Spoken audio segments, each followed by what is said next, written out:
The Israeli military confirmed its airstrikes on Gaza's Rafah this Sunday morning, despite a ceasefire in place. The IDF says the attacks were in response to Hamas firing missiles and opening fire on Israeli forces. Well, as the two sides continue to trade blame, Israel says the Rafah border crossing between Gaza and Egypt will remain closed until further notice. Well, let's cross to Jerusalem, where our correspondent Noga Tarnopolsky is standing by for us. Noga, good afternoon to you. So the Israeli military has confirmed its strikes on Rafah, but it's saying that it's in response to attacks by Hamas. What more can you tell us?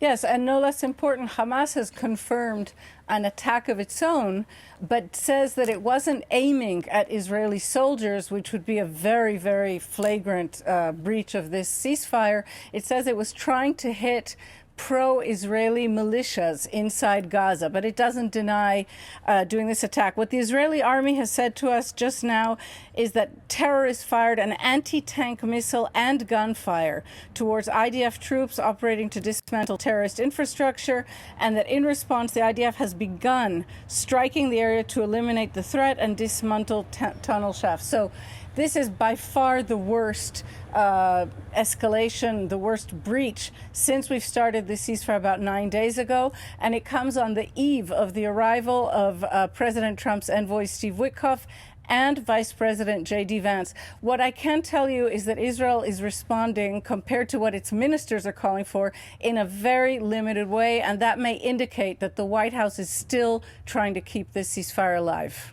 So where does this leave the peace deal and the ceasefire agreement? Do we see fighting continuing the way it is now? Look, this is not a peace deal. This is an agreement to end the Gaza war, and it was expected, I think, that there would be hiccups along the way. This is a bit more than a hiccup. This is a return to pretty active firefights and airstrikes. I think that the Americans are still trying to keep it. I don't know if we're advancing towards real peace.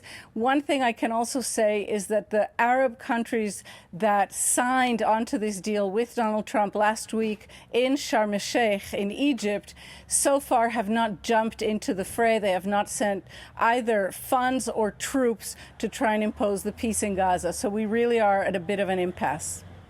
Noga, thank you very much indeed for bringing us that update.